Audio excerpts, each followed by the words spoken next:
हिंदुस्तान कृषि प्रधान देश और ভারত কৃষি প্রধান দেশ। এদেশের মাটি সোনা ফলায়। স্বাধীনতার পর একটা এমন সময় ছিল যখন ভারতে খাদ্যাভাব ছিল, কিন্তু পরবর্তী দশকগুলিতে ভারতের অন্নদাতারা পর্যাপ্ত খাদ্যশস্য উৎপাদনে শুধু নিজেরাই সাফল্য অর্জন করলেন তা নয়, সেই সঙ্গে আজকের দিনে পৃথিবীর যে যে দেশে খাদ্যশস্যের সংকট দেখা গেছে তার সমাধানেও ভারতের অন্নদাতারা এগিয়ে এসেছেন। আগের বছরগুলির কথা যদি বলতে হয় তাহলে বলা যায় যে আমরা কোনো না কোনোভাবে আমাদের চিরাচরিত কৌশলকে, চাষাবাদের চিরাচরিত প্রথাকে হারিয়ে ফেলেছি, কিন্তু এটাকে পুনরায় কাজে লাগানো জরুরি হয়ে পড়েছে। কেননা সময়ের চাহিদায় ভারতে চিরাচরিত চাষাবাদের যে জ্ঞান ছিল সেটাকে আরও বেশি কার্যকরভাবে প্রতিষ্ঠিত করা হয়েছে। ভারতে বৃহৎ পরিসরে সমস্ত কৃষক এবং সমস্ত মানুষ এই ধরনের কাজ বাস্তবায়িত করছেন, যা ঐতিহ্যবাহী কৃষিকে পুনঃপ্রতিষ্ঠিত করছে।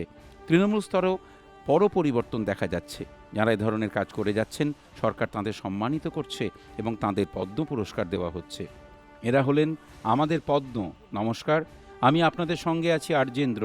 এই ধারাবাহিক পর্বে আমি আপনাদের বলবো ফসলের মাঠে চাষাবাদে এক বড়সড় পরিবর্তনের আখ্যান রচনাকারী সেই সমস্ত ব্যক্তিদের সম্পর্কে।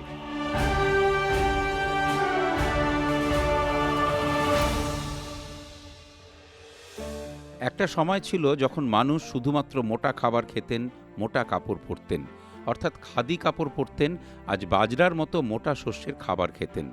কিন্তু আধুনিকতার ঝাঁ চকচকে চেহারায় এই দুটো জিনিসই কোথায় যেন হারিয়ে গেছে।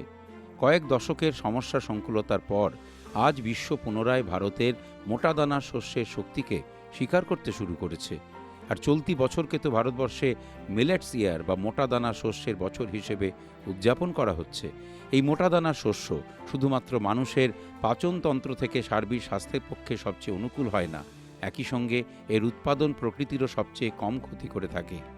এই বিষয়টি গোটা পৃথিবীর সামনে পুনরায় বলিষ্ঠতার সঙ্গে তুলে ধরার জন্য কর্ণাটকের ডক্টর খাদর ভাল্লি পদ্ম পুরস্কার পেতে চলেছেন।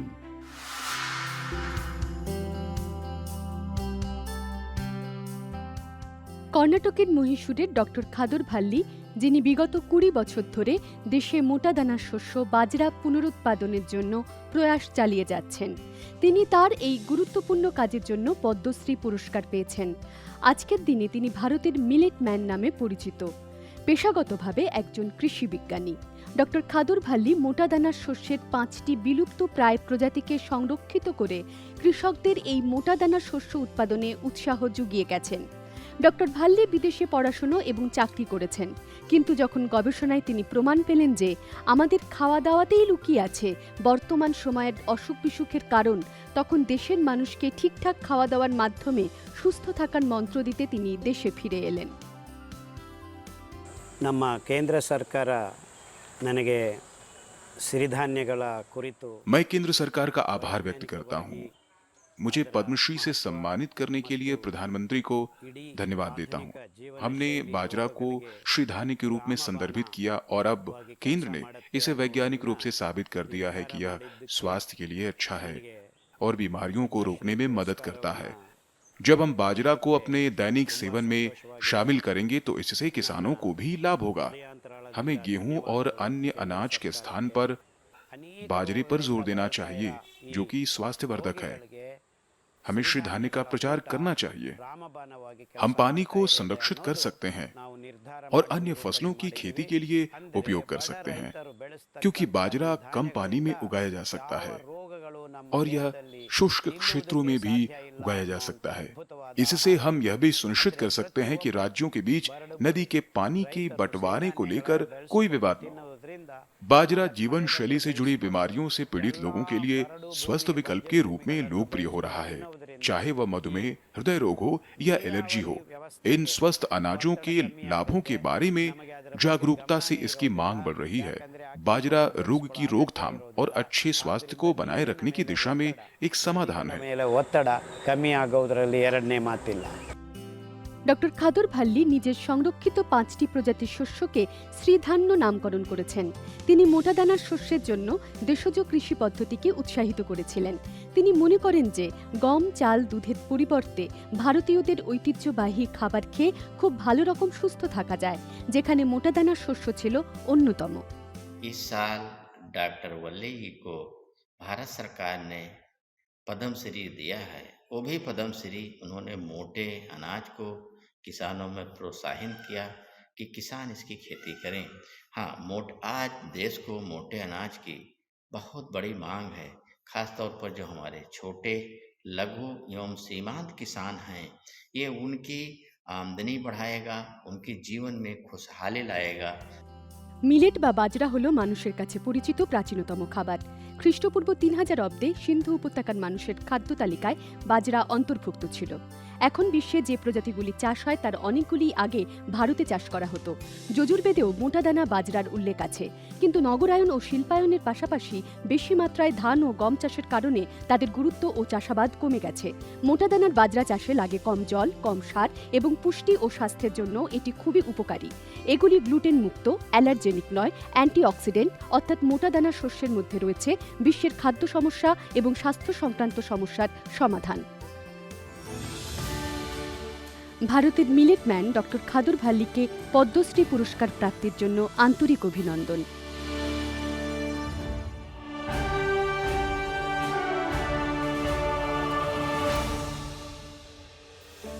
আমার হাতে আপনারা ধানের যে উন্নত প্রজাতির নমুনা দেখতে পাচ্ছেন, সেগুলি বেশ কয়েক ধরনের জিনগতভাবে মানোন্নত নমুনা।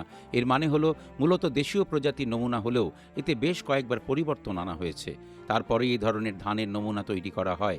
ভারতে এমন বলা হয় যে পৃথিবীতে এভাবেই বেশিরভাগ চাষাবাদ হয়ে থাকে, যা থেকে উন্নত প্রজাতির বীজ হয়ে থাকে।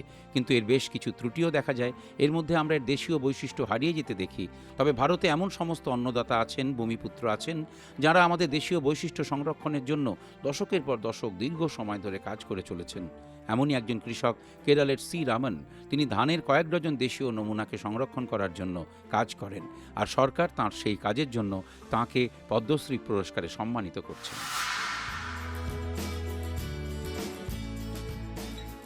আমাদের খাদ্যশস্যে ধান একটি গুরুত্বপূর্ণ স্থান দখল করে আছে। যদিও আধুনিক প্রযুক্তির সঙ্গে জিনগতভাবে উন্নত ও উচ্চ প্রজাতির ধানের ব্যবহার দ্রুত বাড়ছে, কিন্তু আজও প্রাকৃতিক ও উন্নত মানের দেশীয় জাতের ধানের কোনো বিকল্প নেই। কেরালার ওয়েনাডের কুরচিয়া সম্প্রদায়ের ৭২ বছর বয়সী ধান চাষি চেরুভায়াল রমন প্রায় ২ দশক ধরে দেশীয় জাতের ধান সংরক্ষণ করছেন। তিনি ৫০টির মতো দেশীয় জাত সংরক্ষণ করেছেন, যা বিলুপ্তির পথে ছিল, আর তাই তাকে বলা হয় ചിത്തചാൻ অর্থাৎ বীজের জনক। ഏകദേശം ഒരു 10-48 വർഷമായി രാസവളം കീടനാശിനിയുടെ പാടത്തും പറമ്പിലിടുന്നില്ല. लगभग 48 वर्षों तक मेरे खेतों में कीटनाशक या रासायनिक उर्वरक नहीं डाले गए हैं। इसलिए मेरे खेतों में मछलियां, केकड़े और सांपों का पारिस्थितिकी तंत्र फलता फूलता है। मैं एक हिस्से में विभिन्न प्रकार के बीजों की खेती करता हूँ। मैं इसे आधा किलो या 1 किलो के रूप में किसानों के साथ साझा करता हूँ। मैं इसके लिए पैसे नहीं लेता, और इनके लिए किसान केरल, तमिलनाडु, कर्नाटक और आंध्र प्रदेश सहित सभी राज्यों से आते हैं। मेरे चाचा थलक्कल चंथू कुरुच्ची नायक इस भूमि की स्वतंत्रता के लिए पजहस्सी राजा के साथ अंग्रेजों के खिलाफ लड़े।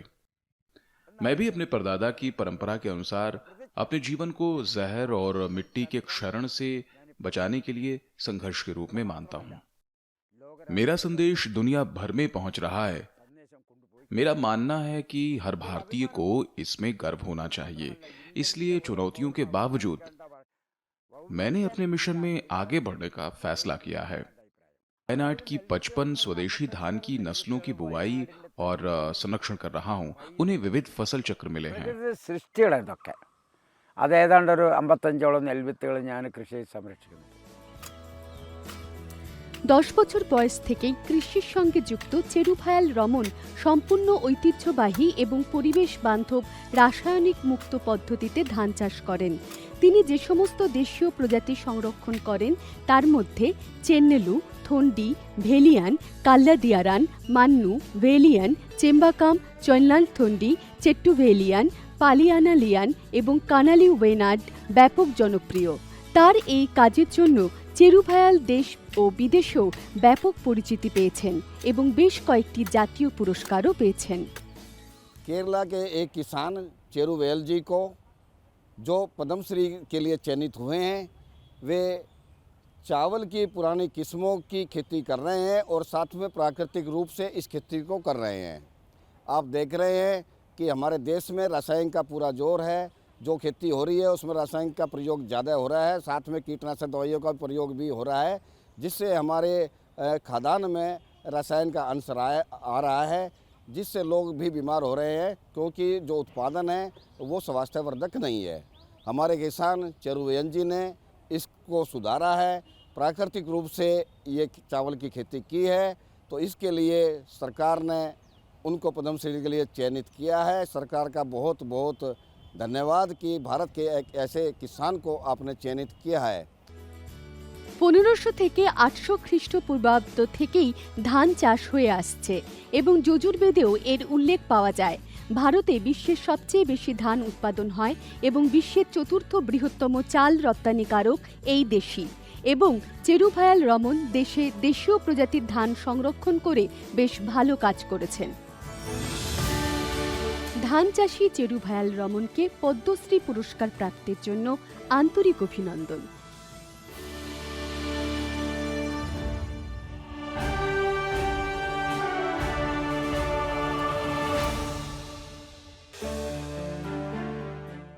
বর্তমানে আমি এক পলি হাউসে আছি।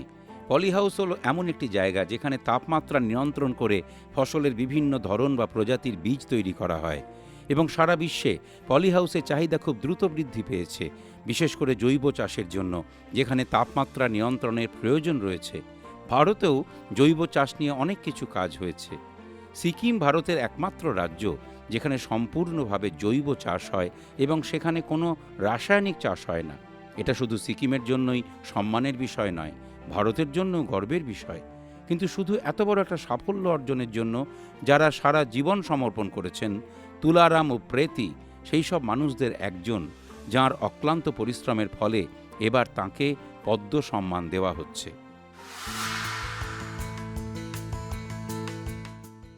সিকিম দেশের প্রথম সম্পূর্ণ জৈব রাজ্য। আজ জৈব চাষ সিকিমের নতুন পরিচয়ে পরিণত হয়েছে এবং এর পুরো কৃতিত্ব সিকিমের কৃষকদের। আর 98 বছর বয়সী তুলারাম উপ্রেতি সেই কৃষকদের মধ্যে একজন যারা সিকিমের জৈব চাষে তাদের জীবন উৎসর্গ করেছেন। তিনি শুধু নিজে জৈব চাষ করেননি, অন্যদেরও একই কাজ করতে অনুপ্রাণিত করেছেন। একজন ক্ষুদ্র কৃষক, শৈশব থেকেই যার কৃষিকাজের প্রতি প্রবল অনুরাগ ছিল, ছোটবেলা থেকেই শুধুমাত্র ঐতিহ্যবাহী কৃষিকাজে আগ্রহী ছিলেন, তাই সবসময় জৈব চাষ করতেন।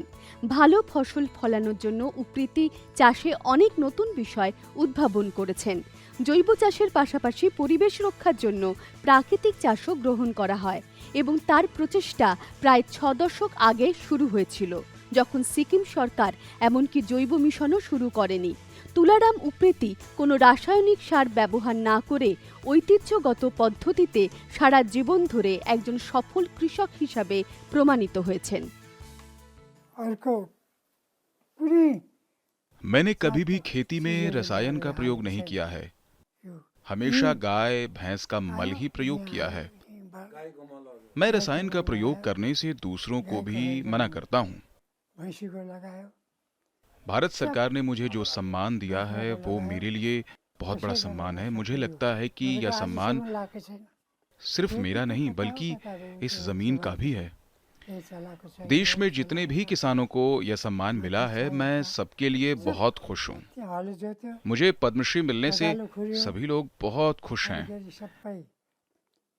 मैंने अपने बच्चों को भी हमेशा सिखाया है कि कभी भी रसायन का प्रयोग नहीं करना, हमेशा प्राकृतिक खाद प्रयोग करना, जिससे स्वास्थ्य सही रहेगा। তুলারাম উপ্রেতি তার জৈব চাষ পদ্ধতির মাধ্যমে অন্য কৃষকদেরও প্রভাবিত করেছিলেন। ধীরে ধীরে তার জনপ্রিয়তা বাড়তে থাকে। তিনি অনেক কৃষককে জৈব চাষ এবং প্রাকৃতিক চাষের কৌশল শিখিয়েছেন।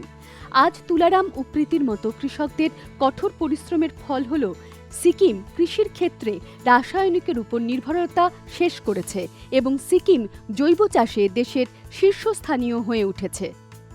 तुलाराम उप्रेती, जिन्होंने भारत की प्राचीन खेती प्रणाली को समझा और समझकर कार्य किया, खेती की, जिस तरह से भारत में हजारों वर्षों से प्राकृतिक खेती होती जा रही थी उसको उन्होंने समझा और ऐसे दौर में जब रासायनिक खेती का जोर है उन्होंने प्राचीन खेती को पकड़ा और प्राकृतिक खेती की। और ऐसा ही नहीं कि उसने खुद की, प्रदेश के दूसरे किसानों को भी उन्होंने सिखाया, शिक्षा दी, प्रैक्टिकल ज्ञान दिया और इसीलिए उनको भारत सरकार ने पद्मश्री के लिए चयनित किया। उनके प्रयास से ही सिक्किम एक ऐसा राज्य बना जो जैविक खेती के लिए प्रसिद्ध हुआ, प्राकृतिक खेती के लिए चुना गया और आज सिक्किम में केवल प्राकृतिक खेती हो रही है। रासायनिक खेती पर वहाँ पूर्ण प्रतिबंध सरकार ने लगा दिया है। গোটা বিশ্বে জৈব চাষ হলো ভারতের উপহার। জৈব চাষের ইতিহাস ঘাটলে দেখা যায় এই কৃষি ঐতিহ্য 5000 বছরের বেশি প্রাচীন। আর এখানকার কৃষকরা 5 সহস্রাব্দ ধরে কৃষি জ্ঞানে পরিপূর্ণ। আর তুলারাম উপ্রেতির মতো অভিজ্ঞ কৃষকরা এই জ্ঞানকে পরিবর্তনশীল সময়ের চ্যালেঞ্জের মধ্যেও সাবলীলভাবে এগিয়ে নিয়ে যাচ্ছেন। জৈব চাষের অনুপ্রেরণা তুলারাম উপ্রেতিকে পদ্মশ্রী পুরস্কার প্রাপ্তির জন্য আন্তরিক শুভকামনা।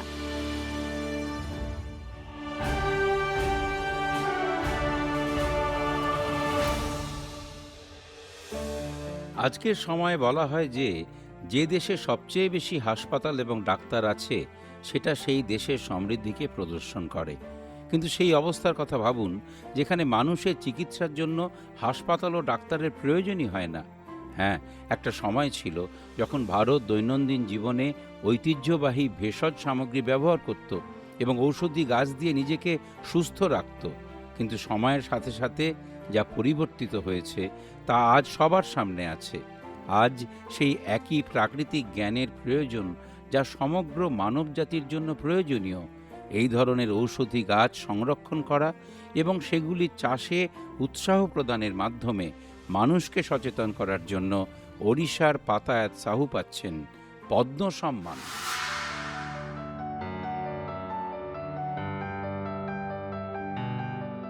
সরল মানুষ কিন্তু অসাধারণ কাজ।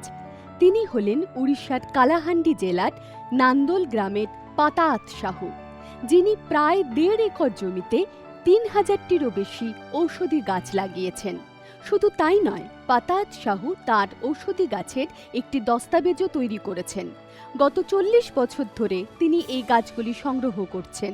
দেশের বিভিন্ন প্রান্ত থেকে তিনি সংগ্রহ করেছেন 500টি গাছপালা এবং অন্যগুলি কালাহান্ডির বন থেকে। এই গাছগুলির মধ্যে অনেকগুলি বিরল এবং সেগুলি সংরক্ষণ করার চেষ্টা করছেন। हमारे पूर्वज इस पारंपरिक प्रणाली का अभ्यास कर रहे थे। हमारे राजाओं ने इन तरीकों को संभाल के रखा था। आयुर्वेद ने मेरा ध्यान खींचा है। हमें विलुप्त होती किस्मों को बचाना होगा। आज अधिक से अधिक लोग आयुर्वेद पर भरोसा जता रहे हैं और इस पारंपरिक चिकित्सा पद्धति की ओर आकर्षित हो रहे हैं। जड़ी बूटियां हमारी रोग प्रतिरोधक क्षमता को बढ़ाकर हमारी स्वास्थ्य समस्याओं को ठीक करती हैं। हम विभिन्न जड़ी बूटियों के औषधीय गुणों का अध्ययन कर रहे हैं और हर काम का दस्तावेजीकरण भी कर रहे हैं। हम अध्ययन कर रहे हैं कि कौन सी जड़ी बूटी शरीर के लिए लाभदायक है और संग्रहण का उपयुक्त समय क्या है। मैं पिछले 30 से 35 वर्षों से आयुर्वेद का अध्ययन कर रहा हूं। हमने अब तक 2000 से 2500 जड़ी बूटियों की किस्में एकत्रित की हैं। पहाड़ियों से पाताल गरुड़, बाई बिदांगा, वन बाजार, वन मूला, लोधरा, काली हल्दी आदि जड़ी बूटियां एकत्रित की गई हैं। ये लगभग विलुप्त हो चुकी हैं। हम इन किस्मों को आने वाली पीढ़ियों के लिए संरक्षित रखने की कोशिश कर रहे हैं। हम कलामी हाइब्रिड भी कर रहे हैं। इससे हमें आने वाली पीढ़ियों के लिए विलुप्त हो रही किस्मों को संरक्षित करने में मदद मिलेगी। পাতায়াত ঐতিহ্যবাহী ওষুধের মাধ্যমে এই ঔষধি গাছ দিয়ে বিনামূল্যে মানুষের চিকিৎসা করে থাকেন। তিনি রাসায়নিক সার ছাড়াই এই ঔষধি গাছ চাষ করেন। আয়ুর্বেদে ব্যবহৃত সমস্ত দশমূলা প্রজাতি পাতায়াত সাহুর কাছে পাওয়া যায়। 600 থেকে 700 বৈদ্যের একটি সংগঠন অশ্বিনী কুমার কালাহান্ডি সংঘের সাথে তিনি কালাহান্ডির বন থেকে বিরল ঔষধি গাছ সংরক্ষণে নিযুক্ত রয়েছেন। সেই ভেষজ সামগ্রীগুলির গুণাবলী সম্পর্কে গবেষণা করে সেগুলি নথিবদ্ধকরণের কাজও চলছে। তিনি এই কাজের জন্য একটি ভেষজ গবেষণা কেন্দ্র গড়ে তুলতে চান। पातायत साहू जी जो कि उड़ीसा से हैं, पहले उनको शुभकामनाएं देता हूं कि भारत सरकार ने उनको उनके कार्य के लिए पद्मश्री से उनको नवाजा है। जिस प्रकार का कार्य वो कर रहे हैं जड़ी बूटियों को उगाने का, और उस जड़ी बूटियों के माध्यम से वो लोगों की वहाँ चिकित्सा कर रहे हैं, क्योंकि जड़ी बूटियों का उनको ज्ञान है कि कौन कौन सी जड़ी बूटी किस रोग में काम आती है। किसानों को वो ज़्यादा से ज़्यादा बताएं, उससे किसानों की इनकम जो है ना कि दोगुनी होगी लेकिन 5-6 गुना बढ़ जाएगी, और वो अच्छी जड़ी बूटियाँ ना कि उड़ीसा में पूरे देश में लोगों को मिले, जिससे आयुर्वेद की औषधियाँ बहुत अच्छी किस्म की औषधियाँ बनेंगी। वैद्य समाज को, इंडस्ट्री को बहुत फ़ायदा होगा। আয়ুর্বেদকে বিশ্বব্যাপী গৃহীত চিকিৎসার সবচেয়ে প্রাচীন ঐতিহ্যবাহী পদ্ধতির একটি বলে মনে করা হয়। আয়ুর্বেদের উৎপত্তি বৈদিক যুগ থেকে বলে মনে করা হয়। অথর্ববেদে এবং ঋগ্বেদে রোগ এবং ঔষধি গাছের কথা উল্লেখ রয়েছে। চরক সংহিতা এবং সুশ্রুত সংহিতা আয়ুর্বেদের গুরুত্বপূর্ণ নথি। ঔষধি গাছের চাষী পাতায়াত সাহুকে পদ্মশ্রী পুরস্কারের জন্য আন্তরিক অভিনন্দন।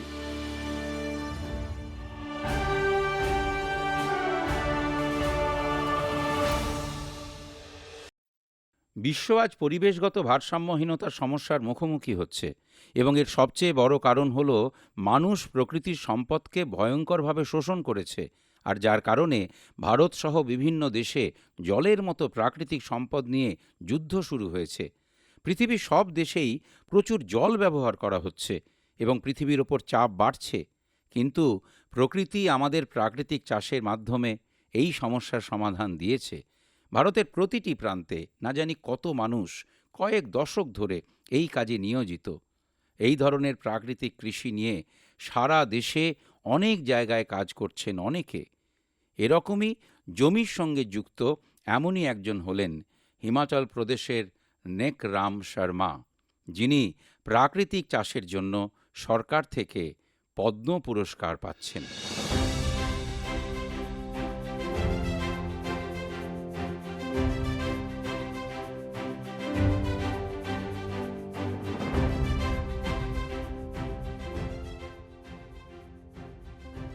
পড়াশুনো করার দরকার নেই, জ্ঞানী হওয়ার থেকে গুণী হওয়া বেশি দরকার। এই দেশি প্রবাদটি হিমাচল প্রদেশের কৃষক নেক রাম শর্মার উপর 100% সত্য প্রমাণিত। প্রাকৃতিক চাষের মাধ্যমে এবং 9টি শস্যের ঐতিহ্যবাহী চাষ পদ্ধতিকে পুনরুজ্জীবিত করায় তার প্রচেষ্টা হিমাচল প্রদেশ রাজ্য সহ দেশের আরও অনেক রাজ্যে কৃষিতে পরিবর্তনের একটি বড় আখ্যান রচনা করেছে। 9টি শস্য হল একটি প্রাকৃতিক আন্তঃশস্য পদ্ধতি, যাতে কোনো রাসায়নিক ব্যবহার ছাড়াই একই জমিতে 9টি খাদ্যশস্য ফলানো হয়। এটি জলের ব্যবহার 50% কমিয়ে জমির উর্বরতা বাড়ায়। তিনি অন্য কৃষকদেরও এই পদ্ধতি গ্রহণে উদ্বুদ্ধ করেন। নেক রাম শর্মা স্থানীয় দেশীয় বীজ উৎপাদন করে এবং 6টি রাজ্যে 10,000-এরও বেশি কৃষকের কাছে বিনামূল্যে বিতরণ করে ঐতিহ্যবাহী কৃষিতে জোর দিয়েছেন। 1990 के बाद मेरे फिर से जो हमारा प्राकृतिक खेती है उस तरफ मेरा ध्यान गया, क्योंकि मैंने ये देखा 6, 7, 8 सालों में कि जितना मेरा शुरू में प्रोग्रेस थी खेती बाड़ी में, तो केमिकल फार्मिंग करते करते वो धीरे धीरे कम होना शुरू हो रहा था। तो उसी बीच में काफ़ी सारा कुछ यूनिवर्सिटी में मैंने कुछ ट्रेनिंग लिया था, तो उसके चलते मुझे आभास हुआ कि हम लोग प्राकृतिक खेती कर सकते हैं। हमारे जो पूर्वज हैं उन्होंने तो यही प्राकृतिक खेती करी है, क्योंकि खेती का मतलब ये नहीं है कि हम उसका ओवर एक्सप्लॉयटेशन कर ले। आज के समय में तो उसका अत्यधिक दोहन होता जा रहा है, और ये जो मिट्टी है हमारी, जिसको हम लोग धरती माँ बोलते हैं, वो माँ आज करा रही है। उसमें अंधाधुंध जो है हमारा पेस्टिसाइड यूज़ हो रहा है, केमिकल यूज़ हो रहा है। तो जो हमें मिट्टी को अगर मार देंगे तो शायद मुझे लगता है कि एक समय आएगा कि हम लोग कुछ भी पैदा नहीं कर पाएंगे। इसलिए प्राकृतिक खेती करना मिट्टी बचाने के लिए ज़रूरी है, पर्यावरण बचाने के लिए ज़रूरी है, हमारा सेहत बचाने के लिए ज़रूरी है। নেকরাম শর্মার জন্য প্রাকৃতিক চাষের অভিযাত্রা সহজ ছিল না। ৩০ বছর আগে ১৯৯৩ সালে তিনি রাসায়নিক সার ছাড়াই প্রাকৃতিক চাষ শুরু করেছিলেন। প্রাথমিক পর্যায়ে তাকে অনেক প্রতিকূলতার সম্মুখীন হতে হয়েছিল, কিন্তু তিনি সাহস হারাননি। ধীরে ধীরে নেকরাম শর্মা অন্য কৃষকদের সঙ্গে যোগাযোগ শুরু করেন। ৯টি শস্যের ঐতিহ্যবাহী চাষ পদ্ধতি থেকে সুফল পাওয়ায় নেকরাম শর্মার প্রাকৃতিক চাষের সূত্রটি শুধুমাত্র হিমাচল প্রদেশে নয়, অন্য রাজ্যেও ব্যবহৃত হচ্ছে। नेकराम शर्मा जी ने जो अच्छा कार्य किया है, 9 फसलों को एक साथ उगाकर एक दूसरे की सहचरी फसलें, मतलब एक दूसरे को जो सहायक फसलें हैं वो उगाते हैं, और ऐसा प्रचार प्रसार उन्होंने किया कि पूरे अपने प्रांत के किसानों को उन्होंने बीज दिए और साथ में ये सिखाया। और इसी काम के लिए भारत सरकार ने इनको पद्मश्री के लिए चयनित किया है। भारत सरकार को बहुत बहुत धन्यवाद भारत सरकार का। তার ৩০ বছরের কঠোর পরিশ্রম ও খাটুনি সরকার কর্তৃক স্বীকৃত হয়েছে এবং তিনি পদ্মশ্রী পুরস্কারে সম্মানিত হচ্ছেন। প্রাকৃতিক চাষের ক্ষেত্রে নেকরাম শর্মাকে সম্মানিত করায় দেশে প্রাকৃতিক চাষ আরও বাড়বে। পদ্মশ্রী পুরস্কার প্রাপ্তির জন্য একসঙ্গে ৯টি ফসল ফলনের নায়ক নেকরাম শর্মাকে আন্তরিক শুভকামনা।